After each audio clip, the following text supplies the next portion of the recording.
This exhibition is similar but different from the exhibition in the 70s. It's the first time that the objects from Tutankhamun's tomb have traveled back to Toronto since 1979. The difference is the 50 objects that were here in 79, only 2 are the same this time around. So 48 new objects, if you will, from Tutankhamun's tomb.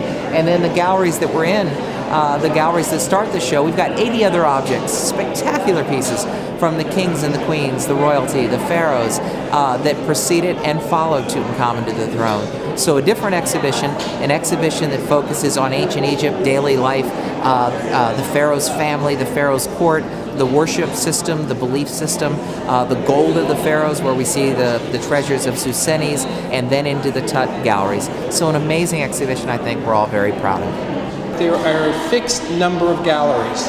There are 12 galleries in this exhibition, and the first 8 of them deal with the non-Tut material. The last 4 deal with the King Tut material.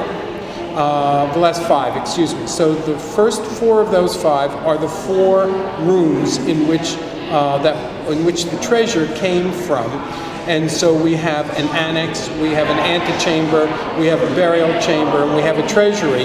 And in each one of those galleries, the artifacts that Howard Carter found in those rooms, that's where they're placed or installed in this exhibition. The last gallery that we're standing in it is devoted to a large, a colossal figure of King Tut, and this was found right near his funerary temple.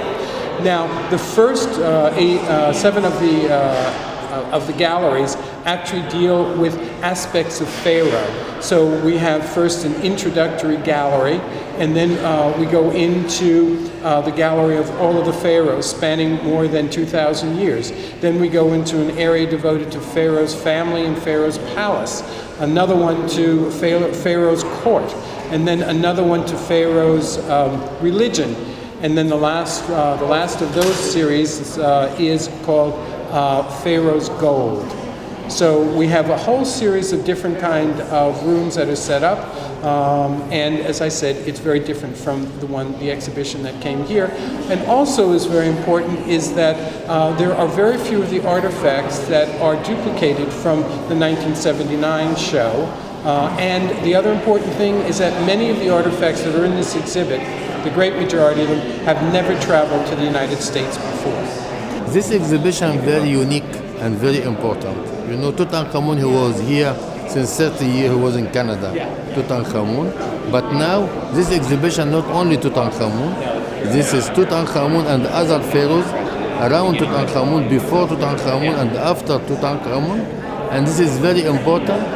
This exhibition, one of the best exhibition, Egypt sent it back out of Egypt because it reflects important discovery from different archaeological missions, and the treasury of the Egyptian Museum already in this exhibition. And we have the mask of King Pisisonis, like mask of Tutankhamun, which is very important mask for very important king. And in this exhibition also, there are many statues for different pharaohs, also important pharaohs, more important than Tutankhamun. And if we wanted to send exhibition outside Egypt, we must choose the best object, and we must attract the people, and people like to see Egyptian monuments. We must choose the very important object. You know, one of the great privileges for me was to actually go inside the tomb of Tutankhamun as we started to put this exhibition together, travel to Egypt, go to the Valley of the Kings. And I'll never forget that moment. You know, Howard Carter discovered the tomb in 1922. And obviously he experienced a great deal of excitement and world attention. Well, for me to be there as they unlocked the gates and to turn the corner and walk down the long corridor towards the 4 rooms of the tomb an amazing experience, but a great deal of excitement and a sense of discovery for me too. And I hope that's what we've done here in the exhibition when we get into the Tut galleries, the 4 galleries that represent the 4 rooms of the tomb. I hope the guests also feel that sense of discovery as they see these wonderful objects from Tutankhamun. Egyptian history is unique for everybody, not only for the Egyptian. For it is a history of the humanity. It is a history for Egyptian. Egyptian very proud of their history because the Egyptian civilization, it's a unique all over the world, and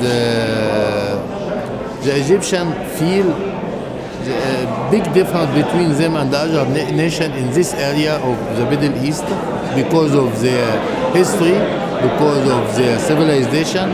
When you walk into the Tut galleries, I think everyone has a favorite artifact. But for me, I think it's the more personal objects. We've got the gold, and of course, the objects that were wrapped on the mummy. But the objects that Tutankhamun used in real life, I think, are fantastic. When you look at the chair that he sat in when he was a prince, and then he was a king, because on the side is his previous name, and then his name is King. Tutankhamun is right there on this very small chair. And then another piece that I find quite beautiful and quite interesting is a very small game. It was a game box. And the workmanship's amazing with a small drawer that pulls out with little pieces that move on the top on this game board. But what speaks to me, I think, is the personal part of it. This was a game for a little boy when he was prince or when he was king. And to know that there's a personal side, a more human side to the story as you look at these pieces, that's what I think are my favorites. My favorite artifact in this exhibition is the mask of Besisonis I, because this is very important. In the 4 galleries that relate specifically to Tutankhamun, almost every one of them will have something of gold, because there were over 150 pieces of gold jewelry that were found on the mummy alone.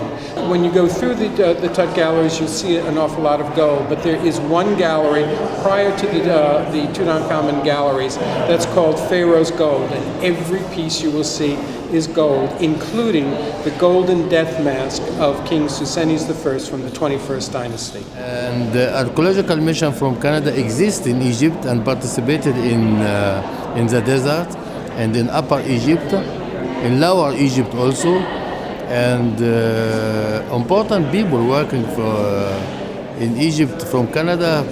For example, Jacques Holiday, he worked in the Delta, and he did a very good research in the Eastern Delta, and Donald Redford also working in Egypt, Gremiski from Ontario Museum working in Egypt, Tony Mills working also from Canada in Egypt. There are many missions, archaeological missions, and the relation is very good relation between the Supreme Council in Egypt and the Canadian authority. This exhibition, after it will go to another country, I think. It will be in America again and in Europe also. And at the end, this exhibition will return back to the Egyptian Museum. And now we are planning to build a very big museum. In 2016, we will open the new Great Egyptian Museum. It will be close to the area of the pyramids. And we will expose in this museum 50,000 objects. And we will show the collection of Tutankhamun to be in this museum.